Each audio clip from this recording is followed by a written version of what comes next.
नमस्कार प्यारे बच्चों, कैसे हैं आप सब। मैं ठीक हूँ और उम्मीद करती हूँ कि आप सब भी बहुत अच्छे होंगे। तो आज आप पढ़ने के लिए तैयार हैं? बिल्कुल, आप सभी पढ़ने के लिए तैयार हैं। चलिए, आज हम हिंदी विषय की कक्षा 4 में पाठ संख्या 6 शीर्षक हाँ में हाँ पढ़ेंगे। ये एक बुंदेलखंडी लोक कथा है और बहुत ही अच्छी है। इसको पढ़कर आपको बहुत आनंद आएगा। इस पाठ से आप सुनी हुई कहानियों को अपने शब्दों में लिख सकेंगे और दूसरे के द्वारा कही जा रही बातों को ध्यानपूर्वक सुनकर अपने शब्दों में लिख सकेंगे और उस पर अच्छी प्रतिक्रिया दे सकेंगे। नाटक के पात्रों को अभिनय के रूप में दिखा सकेंगे और छोटे छोटे संवादों को उचित भावभंगिमा के साथ प्रकट कर सकेंगे। इस पाठ का प्रमुख उद्देश्य हिंदी भाषा की अपेक्षित दक्षताओं को विकसित करना है। पाठ के माध्यम से चिंतन शक्ति का विकास कराना है। पठन और लेखन के दौरान विराम चिन्हों, पूर्ण विराम, अल्प विराम, प्रश्नवाचक आदि चिन्हों का उचित प्रयोग करना है। संज्ञा, सर्वनाम, क्रिया और विशेषण को चिन्हित कर सकने में आप सक्षम होंगे। प्यारे बच्चों, आइए अब जानते हैं लोक कथा किसे कहते हैं।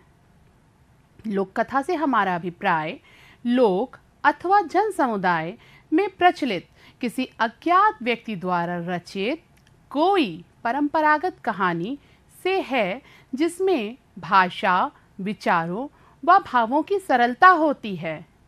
ये लोक कथाएं हमारे आम जीवन में बेहद प्रचलित होती हैं।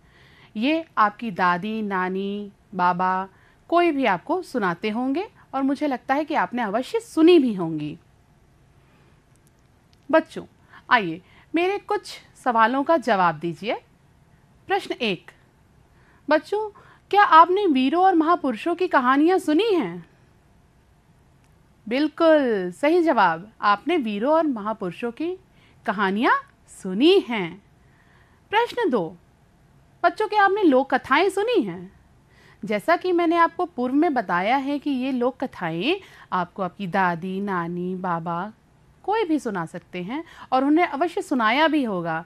हाँ बिल्कुल, जैसे राजा की कहानियाँ, हाँ राजकुमारी, राजकुमार, किसी की भी कहानियाँ उन्होंने सुनाई होंगी जिनसे आपको बहुत सी नैतिक मूल्यों में वृद्धि होती है के बारे में पता चलता है। अच्छा बच्चों, एक प्रश्न और, क्या झूठ मूठ में किसी की हाँ में हाँ मिलानी चाहिए? बताइए बताइए, जल्दी बताइए। झूठ मूठ में किसी की हाँ में हाँ मिलानी चाहिए? नहीं पता, नहीं समझ में आ रहा? चलिए इसको एक कहानी के माध्यम से जानते हैं कि क्या झूठ मूठ में हाँ मिलानी चाहिए अथवा नहीं मिलानी चाहिए, इसके क्या दोष और हानियां हो सकते हैं। इस कहानी को पढ़ने से पूर्व इस पाठ में आए कठिन शब्दों का अर्थ जानते हैं और उनका वाक्य प्रयोग करते हैं। पहला शब्द है मुहूर्त, कार्य प्रारंभ करने का उचित समय। इसका वाक्य प्रयोग है, नेक कार्य करने के लिए कोई भी मुहूर्त नहीं देखा जाता है। काठी, काठी का अर्थ है घोड़े की पीठ पर कसी जाने वाली जीन।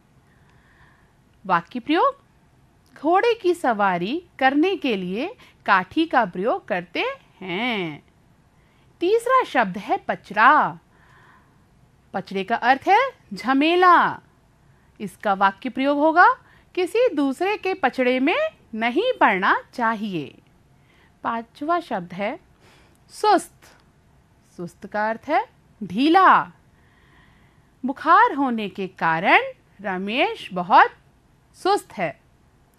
हमारा अगला शब्द है मनमौजी। मनमौजी का अर्थ होता है अपनी इच्छा अनुसार कार्य करने वाला व्यक्ति।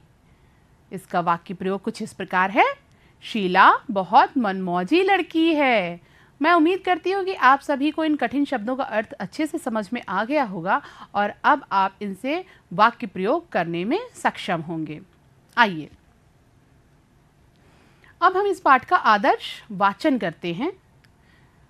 यह एक बुंदेलखंड की प्रचलित लोक कथा है जिसमें एक राजा और उसके मंत्री के बीच हुए संवाद को बताया गया है कि किस तरीके से राजा की बात पर मंत्री हाँ में हाँ मिलाता चला गया। आइए बच्चों इसका अनुश्रवण करते हैं।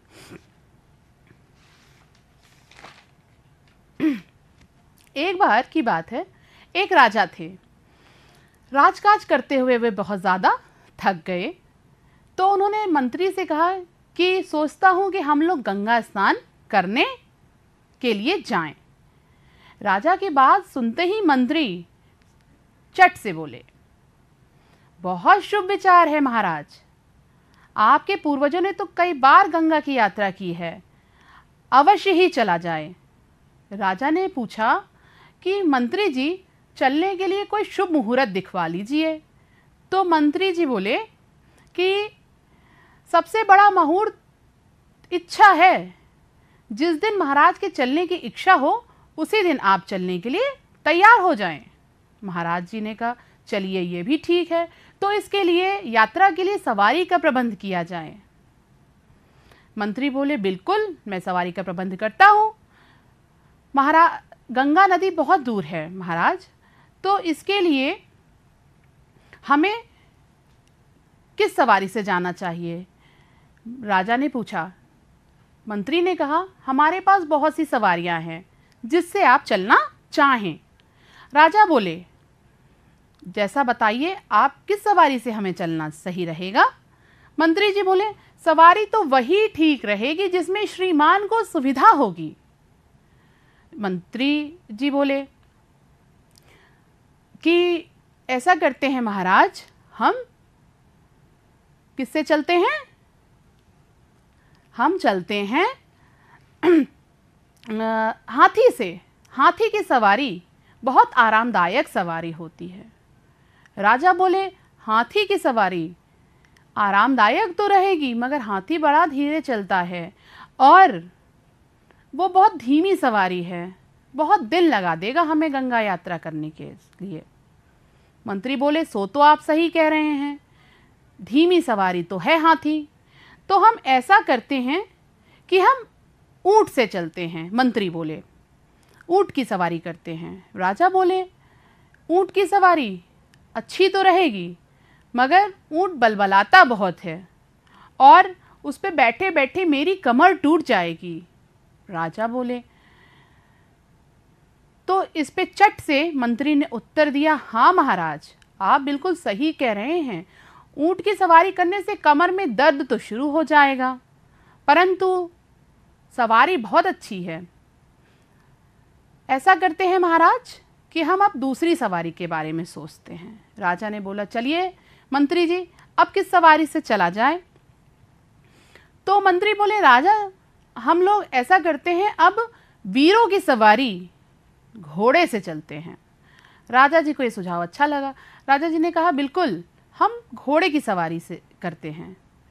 मगर मंत्री ने पूछा महाराज क्या हुआ, मगर क्यों?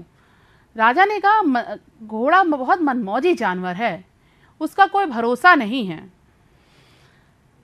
वो कभी भी किसी को भी पटक सकता है। मंत्री बोले सो तो है हुजूर, घोड़ा बहुत मनमौजी जानवर है, वो कभी भी किसी को पटक सकता है। तो मंत्री जी ने कहा कि महाराज अब हम किसी और सवारी का प्रबंध करते हैं। महाराज बोले चलिए अब बताइए किस सवारी का प्रबंध किया जाए? मंत्री जी बोले महाराज ऐसा करते हैं अब हम पालकी से चलते हैं, पालकी आराम शान की सवारी होती है। महाराज बोले चलिए ठीक है, पालकी की सवारी तो अच्छी है मगर पालकी लोग मेरे ऊपर हंसेंगे कि महाराज गंगा स्नान करने के लिए पालकी से जा रहे हैं। मंत्री फिर बोले सो तो है महाराज, पालकी की सवारी कुछ इस प्रकार की होगी जैसे किसी मुर्दे को लेकर जा रहे हों। महाराज बोले तो अब क्या किया जाए, पालकी की सवारी तो हमारे लिए सही नहीं रहेगी। इसी बात पे मंत्री तपाक से बोले कि महाराज ऐसा करते हैं कि हम गंगा स्नान जाने का विचार ही त्याग देते हैं। महाराज ने कहा हाँ, मुझे भी लगता है ऐसा ही करना पड़ेगा। मंत्री फिर चट से बोले कि महाराज, मन चंगा तो कठौती में गंगा। अर्थात आप सोच लीजिए कि आपने गंगा स्नान करने जाना है तो आप यहीं पे सही हैं, आपको अन्यत्र किसी स्थान पे जाने की आवश्यकता नहीं है। महाराज मंत्री की ऐसी बातें सुनकर महाराज ने गंगा स्नान करने का विचार ही त्याग दिया और गंगा यात्रा पर नहीं गए। बच्चों, इस कहानी से आपने क्या सीखा? इस कहानी से आपने सीखा कि झूठ मूठ में किसी की बात में हाँ नहीं मिलानी चाहिए। जो सत्य है उस पर अडिग रहना चाहिए। आइए अब व्याकरण संबंधी कुछ बातें जानते हैं। व्याकरण में आज हम पढ़ेंगे मुहावरे और उनके अर्थ। पहला मुहावरा हमारे पास है काठ की हांडी, अर्थात एक बार प्रयोग करने लायक या एक बार प्रयोग में लाने योग्य। हाँ में हाँ मिलाना, हर बात में सहमति जताना। खरी खोटी सुनाना, इसका अर्थ होता है भला बुरा कहना। खबर लेना अर्थात सजा देना। गले का हार होना, इसका अर्थ होता है बहुत प्यारा होना। गाल बजाना, इसका अर्थ है बींग हाँकना। कोल्हू का बैल, अत्यधिक परिश्रम करने वाला व्यक्ति। मुझे उम्मीद है कि आप सभी को मुहावरों के अर्थ समझ में आ गए होंगे। आइए अब हम बोध प्रश्नों की तरफ बढ़ते हैं और कुछ प्रश्नों के उत्तर जानते हैं। प्रथम प्रश्न है, इस लोक कथा में किस तरह के लोगों के ऊपर व्यंग किया गया है? उत्तर, इस लोक कथा में प्रशासकीय जनों और उनके अनुचरों पर व्यंग किया गया है। प्रश्न 2, इस लोक कथा में यातायात के किन साधनों का नाम आया है? उत्तर, इस लोक कथा में हाथी, ऊंट, घोड़ा और पालकी के नाम आए हैं। प्रश्न नंबर 3, हाँ में हाँ लोक कथा से क्या सीख मिलती है? उत्तर, हाँ में हाँ लोक कथा से हमें यह सीख मिलती है कि चापलूसी से दूर रहना चाहिए और हाँ में हाँ ना मिलाकर सही बात कहनी चाहिए।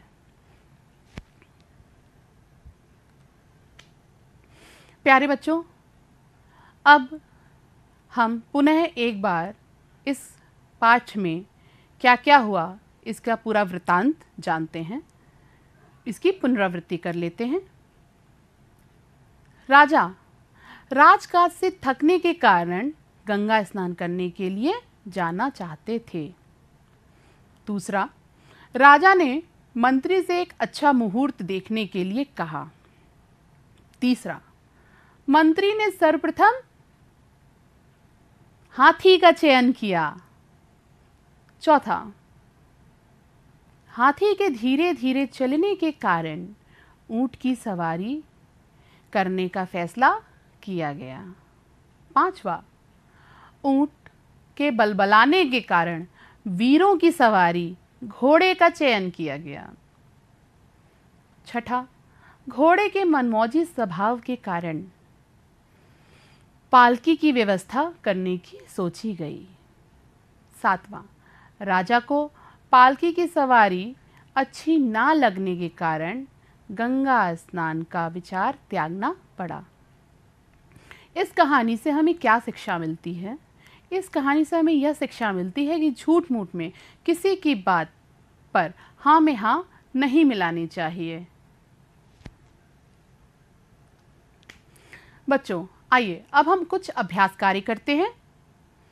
प्रश्न 1, निम्नांकित प्रदेशों में बोली जाने वाली भाषा लिखिए। प्रदेश और भाषाएं। अभी तक आपने भारत के राज्यों और उनकी राजधानियों को पढ़ा है। अब उन राज्यों में बोली जाने वाली भाषाओं के बारे में भी जान लेते हैं। चलिए, पहला है उत्तर प्रदेश। उत्तर प्रदेश वह राज्य जहां हम रहते हैं। हमारे उत्तर प्रदेश में कौन सी भाषा बोली जाती है?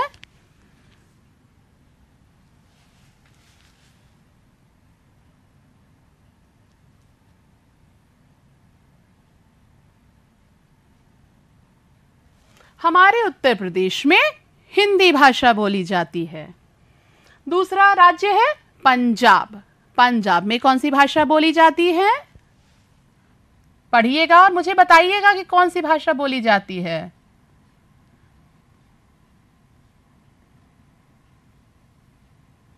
पंजाब में बोली जाती है पंजाबी। तीसरा राज्य है राजस्थान। राजस्थान में कौन सी भाषा बोली जाती है?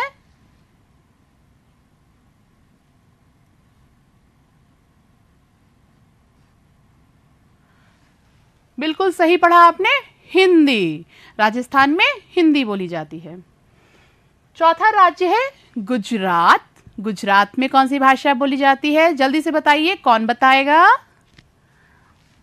बिल्कुल सही, गुजरात में बोली जाती है गुजराती।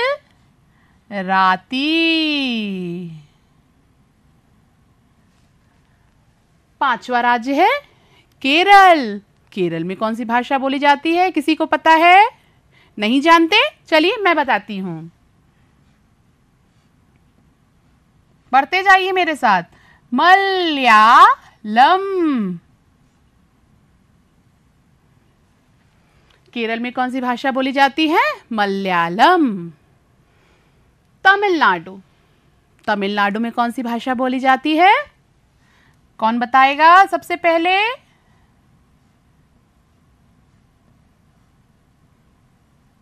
बिल्कुल सही, तमिलनाडु में बोली जाती है तमिल।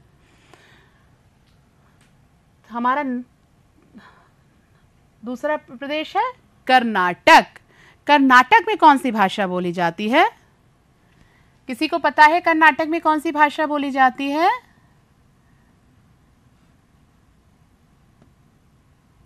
पढ़िए इसको, मैंने क्या लिखा है? कन्नड़। कर्नाटक में कौन सी भाषा बोली जाती है? कन्नड़। उड़ीसा। उड़ीसा राज्य में को अब हम ओडिशा नाम से भी जानते हैं। उड़ीसा को अब हम ओडिशा नाम से भी जानते हैं, ठीक है? तो यहां पर बोली जाती है ओरिया।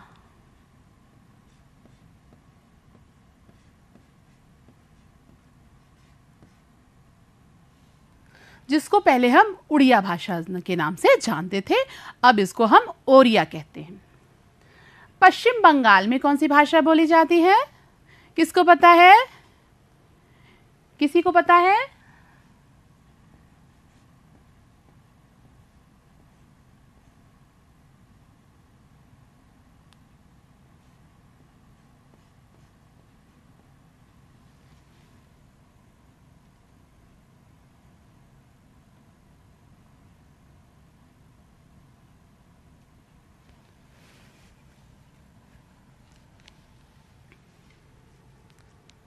बच्चों, एक बार हम पुनः इसका अभ्यास कार्य को पढ़ लेते हैं।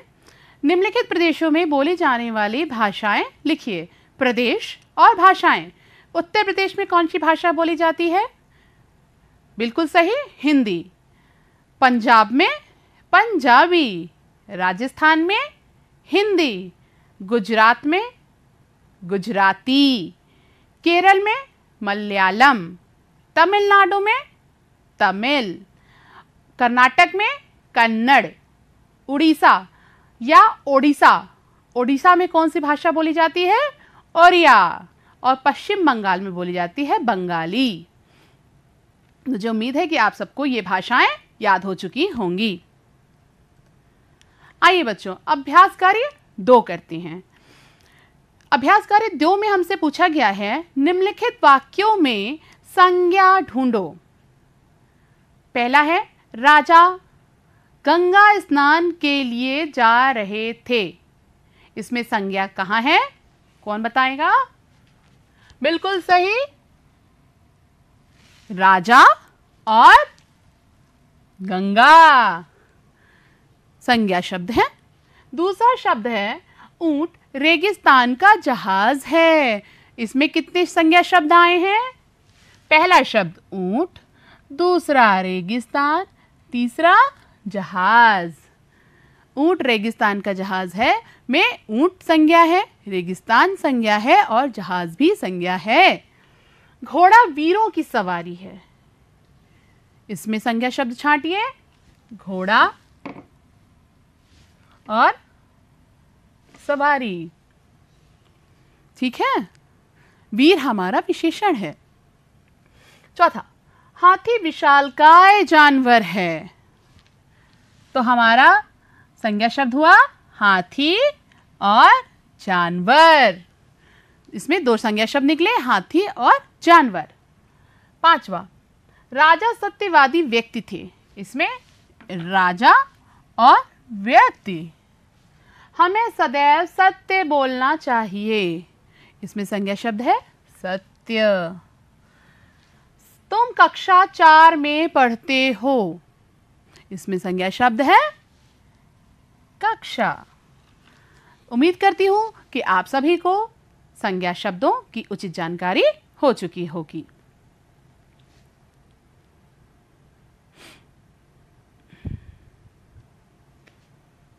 बच्चों, अब हम गृह कार्य के विषय में चर्चा कर लेते हैं। पहला प्रश्न दिया गया है आपको, अपने दादा दादी की मदद से विभिन्न मुहावरों का संकलन करो। मुहावरे जो दादा दादी बीच बीच में बात करते करते प्रयोग करते हैं, जैसे तुम तो मेरी आंखों का तारा हो,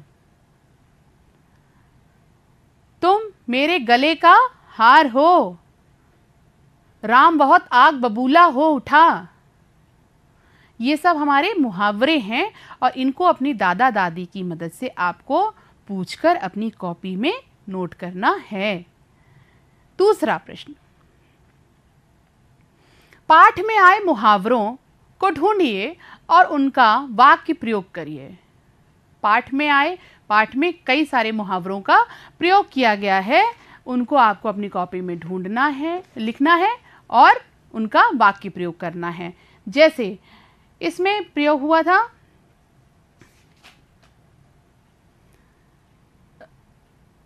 मन चंगा तो कठौती में गंगा।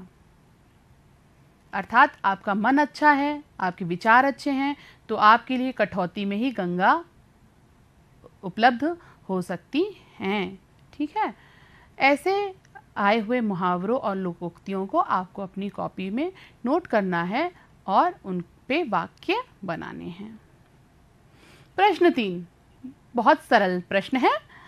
आपके आसपास कौन सी नदी बहती है? आपके आसपास कौन सी नदी बहती है? या आप किसी नदी में स्नान करने के लिए गए हैं?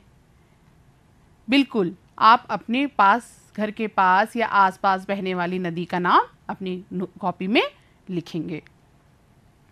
प्रश्न 4, इस कहानी से आपने क्या सीखा? बताइए, इस कहानी से आपने क्या सीखा?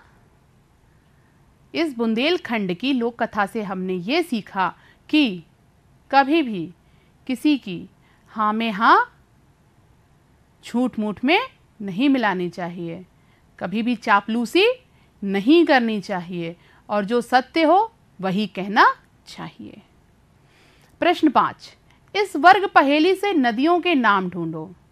आपको मैंने एक वर्ग पहेली दी है, इसमें आपको नदियों के नाम ढूंढने हैं। जैसे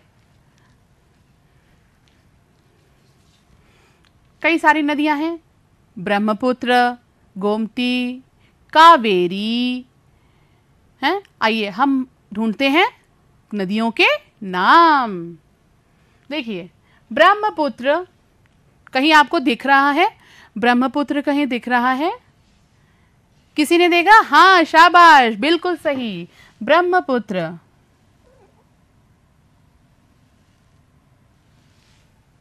गुड, बहुत अच्छे। आइए अब हम दूसरी नदी का नाम ढूंढते हैं। किसी को दिखा? कोई नदी दिखी? किसी नदी का नाम दिखा? बिल्कुल सही, यमुना। कृष्ण अपनी लीलाएं यमुना नदी के किनारे करते थे। बहुत अच्छे। और कोई नदी दिख रही है आपको? किसी नदी का नाम दिख रहा है? बिल्कुल सही।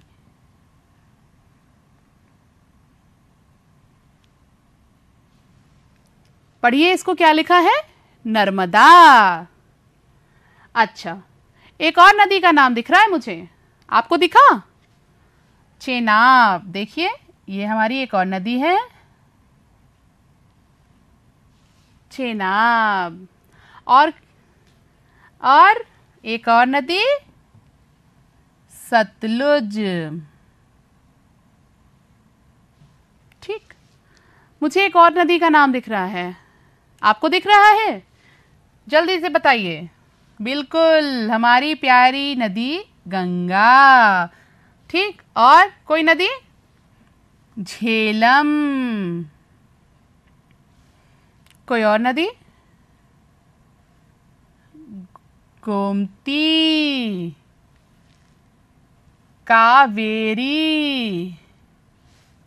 और मुझे एक और नदी दिख रही है, आपको दिख रही है? बिल्कुल बिल्कुल सही, गोदावरी।